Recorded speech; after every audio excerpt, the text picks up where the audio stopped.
Better he started.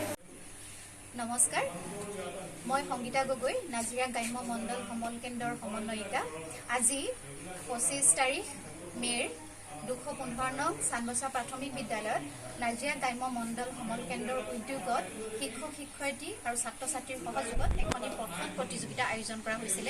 এই পঠন প্ৰতিযোগিতা এই মণ্ডলটোৰ 12খন বিদ্যালয়ৰ অনুষ্ঠিত 12খন বিদ্যালয়ৰ ছাত্ৰ ছাত্ৰীসকলৰ মাজত অনুষ্ঠিত কৰা হৈছিল আৰু এই ছাত্ৰ ছাত্ৰীসকল যিসকলে অংশগ্ৰহণ কৰিছিল তেওঁলোকক বিদ্যালয়ৰ পৰ্যায়ৰ পৰা নিৰ্বাচন কৰি অনা হৈছিল।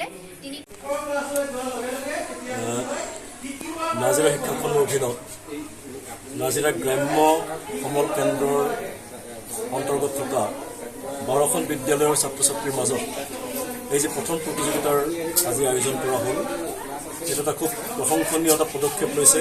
মই এই আপাহতে এই মণ্ডলৰ সমন্বয়ক সংগীতা গগৈ বাইদেউক লগতে এই মণ্ডলৰ প্ৰমুখ শিক্ষক শিক্ষয়িত্ৰীক আন্তৰিক ধন্যবাদ জনাইছোঁ আৰু এই প্ৰতিযোগিতালৈ মোক নিমন্ত্ৰণ কৰাৰ বাবে মই নিজকে ধন্য মানিছোঁ। আহি পেলাই খুব ভাল লাগিলে। 304 নং সুন্দৰপুখুৰী প্ৰাথমিক বিদ্যালয়ৰ অংকুশ দত্তই ক শাখাৰ অসমীয়া বিভাগত প্ৰথম স্থান দখল কৰিছে। দ্বিতীয় স্থান দখল কৰিছে ভাৰ্গৱ দত্ত নিৰ্মলীয়া গাঁও প্ৰাথমিক বিদ্যালয়। সকলোৱে এটা হাত চাপৰি দিয়া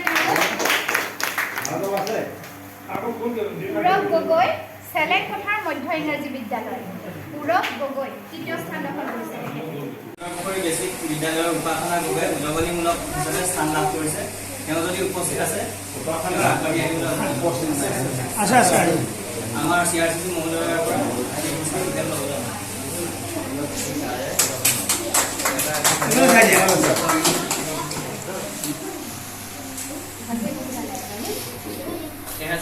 নং সুন্দৰপুখুৰী বেছিক বিদ্যালয়ৰ হিমান্ত গগৈ অসমীয়াৰ ক শাখাত উদগনিমূলক স্থান লাভ কৰিবলৈ সক্ষম হৈছে। আমাৰ নিৰ্দেশ ছাৰ অনুৰোধ জনাইছোঁ আগলৈ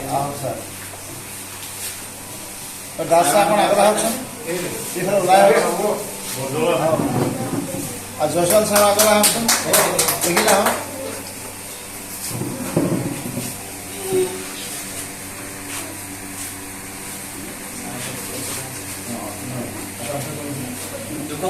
চানবছা প্ৰাথমিক বিদ্যালয়ৰ সুশান্ত কোঁৱৰে ইংৰাজী বিষয়ত উদগনিমূলক স্থান লাভ কৰিবলৈ সক্ষম হৈছে।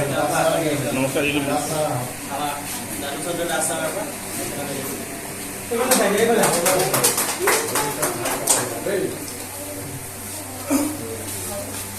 ধন্যবাদ। আমাৰ বঁটা বিতৰণী সামৰণি কৰিছে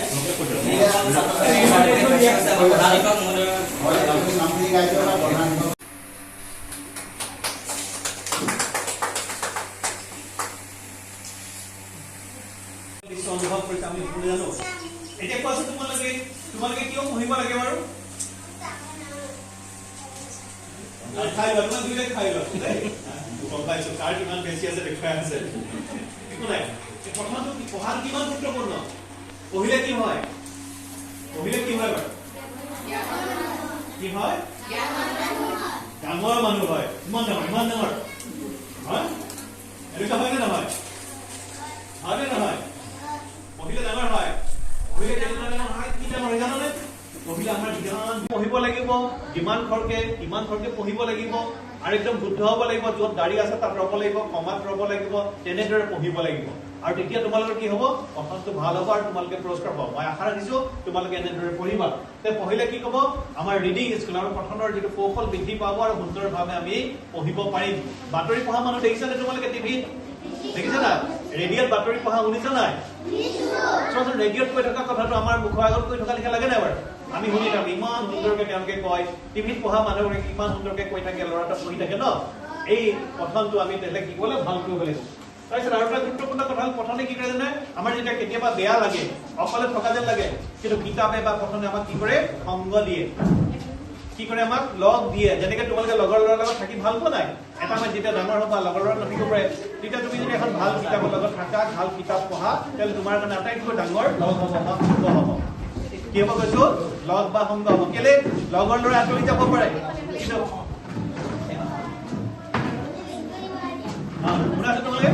তোমালোকৰ লগৰ ল'ৰাবোৰ যিবোৰ এতিয়া আছা, ডাঙৰলৈ কি হ'ব? লগত থাকিব নাই? নাথাকিবও পাৰে। কেলে? ছোৱালীবোৰ বেলেগ বেলেগ ঠাইলৈ যাব, ল'ৰাবোৰ বেলেগ বেলেগ ঠাইত কাম কৰিবলৈ যাব, এনেকে বেলেগ বেলেগ ঠাইত কাম কৰিবলৈ গুচি যাব। তোমালোক কি হ'ব? অকলে থাকিবলগীয়া হ'ব। কিন্তু শুনা, তোমালোকে যে এখন ভাল কিতাপ পঢ়িলা, তাৰ কথাখিনি কিন্তু সদায় তোমালোকৰ লগত থাকিব। কি হ'ব কৈছো? ভাল কিতাপৰ কথাখিনি সদায় তোমালোকৰ লগত থাকিব। সেইকাৰণে তোমালোকে সদায় পঢ়িবা। ভাল কিতাপৰ কথাখিনি তোমালোকৰ লগত সদায় থাকিব, ভাল কথা সদায় লগত থাকিব, কিন্তু তোমালোকে সদায় পঢ়িবলৈ যত্ন কৰিবা। তাৰপিছত তোমালোকে আহিলে আমি যিমানেই পঢ়িম আমাৰ সিমানেই বুদ্ধি বিকাশ হ'ব। নপঢ়িলে বুদ্ধিৰ বিকাশ হ'ব নাই? নপঢ়া মানুহজনক ইয়াৰ পৰা যদি আমি গুৱাহাটীলৈ যাবলৈ কওঁ, মুম্বাইলৈ যাব পাৰিব নাই? যাব পাৰিব, কিন্তু তেওঁ কি হ'ব? ভয় লাগিব। কি হ'ব? কেলে ভয় লাগিব বাৰু? তেওঁ ক'ত পালে তাকো পঢ়িব নোৱাৰে। ৰেল ষ্টেচনৰ নামো পঢ়িব নোৱাৰিব, চাইনবৰ্ডখনৰ। ৰাস্তাত যদি পালে চাইনবৰ্ড এখনো পঢ়িব নোৱাৰিব। তেওঁ মানুহক কথা পাতোতে ভালকে ক'ব নোৱাৰিব, কিবা এখন পঢ়িব দিলে পঢ়িব নোৱাৰিব। তেতিয়া কি হ'ব? তেওঁৰ ভয় লাগিব। এতিয়া চাবাচোন, তোমালোকৰ গাঁৱত যদি এনেকুৱা কোনোবা মানুহ আছে যি পঢ়িব নাজানে, তেওঁ কাগজ এখন আহিলে কি কৰে? নিজে কৰে নে বেলেগৰ ওচৰলৈ যাবলগীয়া হয়? চাৰিটা স্কিল আছে আমাৰ ছাত্ৰ ছাত্ৰীৰ প্ৰয়োজনীয়। কি বাৰু সেইকেইটা?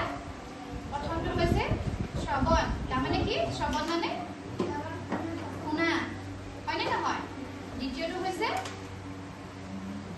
কি বাৰু? কথন, ক'ব পাৰা। তোমালোকে সাধু সাধু কোৱা নাই কেতিয়াবা? কোৱা হয় নাই? তাৰপিছতে আহিলে কথন, তাৰপিছতে আহিলে লিখন। এইকেইটাই তোমালোকে কৰি থাকা, হয়নে নহয়? আৰু যেতিয়া এই চাৰিটা কাম ভাল ধৰণে কৰিব পাৰা, তেতিয়া কি বুলি কয়? ল'ৰা বা ছোৱালীয়ে পঢ়িব পাৰিছে দেই বুলি কয়, হয়নে নহয়? তোমালোকৰ ছাৰ বাইদেউসকলে তেনেকে কয় নাই? যেতিয়া এই চাৰিটা কাম ভাল ধৰণে কৰিব পাৰা, তোমালোকে সুন্দৰকে ক'ব পাৰা, শুনিব পাৰা, পঢ়িব পাৰা আৰু লিখিব পাৰা, তেতিয়া তোমালোকক কি বুলি কয় ছাৰ বাইদেউসকলে? পাৰিছা দেই, ভাল হৈছে, ভাল ল'ৰা, ভাল ছোৱালী, এনেকে কয়, হয়নে? আজি আমি সেই তাৰে এটা বিষয় পঠনৰ ওপৰত তোমালোকৰ মাজত সজাগতা সৃষ্টি কৰিবলৈ, এই পঠনটো যে কিমান গুৰুত্বপূৰ্ণ সেই কথাটো তোমালোকক অকণমান সকীয়াই দিবলৈ আজি এই অনুষ্ঠানটো আয়োজন কৰিছোঁ। তোমালোক সকলোৱে আহিছা আমাৰ নাজিৰা গ্ৰাম্য মণ্ডলৰ বিদ্যালয়সমূহৰ পৰা যিখিনি নিৰ্বাচিত কৰা ল'ৰা ছোৱালী ইয়ালৈ আহিছা, আৰু এই বিদ্যালয়ৰ হয়তো প্ৰায় সংখ্যক ছাত্ৰ ছাত্ৰীয়ে ইয়াত উপস্থিত আছা, নহয়নে? চানগছা প্ৰাথমিক বিদ্যালয়ৰ বেছি সংখ্যক ছাত্ৰ ছাত্ৰী ইয়াত উপস্থিত আছে চাগে, হয়নে নহয়? আছা নাই? 15 নং চানগছা LP স্কুলৰ আছে নাই ল'ৰা ছোৱালী? হাত দাবাচোন। ঠিক আছে।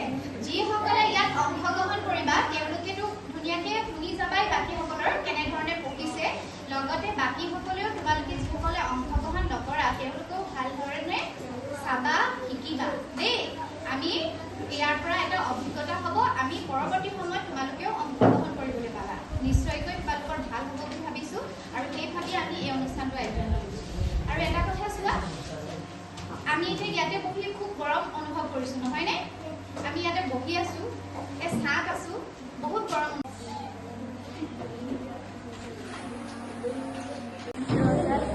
কালৰ বহুতো কীৰ্তিচিহ্ন আছে। এইবিলাক চাবলৈ বহুতো দেশী বিদেশী লোক কম।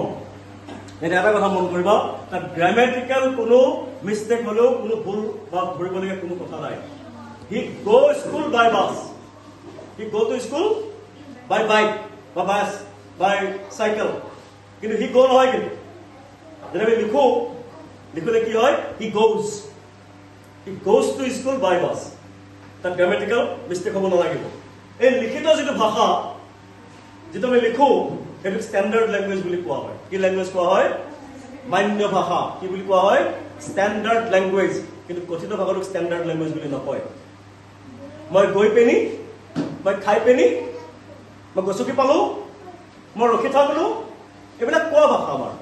কিন্তু মই ৰখি থাকিলোঁ বুলি নিলিখোঁ। মই ৰৈ আছিলোঁ, মই তোমাৰ কাৰণে আই এম ৱেইটিং ফৰ ইউ। মই তোমাৰ কাৰণে কি কৰি আছোঁ? ৰৈ আছোঁ, ৰখি আছোঁ নহয়। ৰখি আছোঁ বুলি কৈ দিয়ে কোনোবাই, কিন্তু লিখিব নোৱাৰা তুমি। ৰখি আছোঁ বুলি লিখিলে কিন্তু তুমি নাম্বাৰটো পোৱা। গ্ৰামেটিকেল তাত শুদ্ধটো লাগিব, ব্যাকৰণৰ যিটো নিয়ম। মই গৈ পিনি, স্কুলৰ পৰা গৈ পিনি বেগটো পেলাই কিনি মই ভাত খালোঁ। গৈ পিনি পেলাই কিনি কয়, বহুতে কয়, মই কোৱা শুনিছোঁ, কিন্তু লিখিব নোৱাৰা তুমি। মই স্কুলৰ পৰা গৈ বেগটো থৈ ভাতকেইটা খালোঁ। বাক্যটো হ'ব লাগিব তেনেকুৱা লিখিত হ'লে। বুজি পালা কথাটো? এই লিখিত যিটো ভাষা সেইটোক আমি ষ্টেণ্ডাৰ্ড লেংগুৱেজ বুলি কওঁ।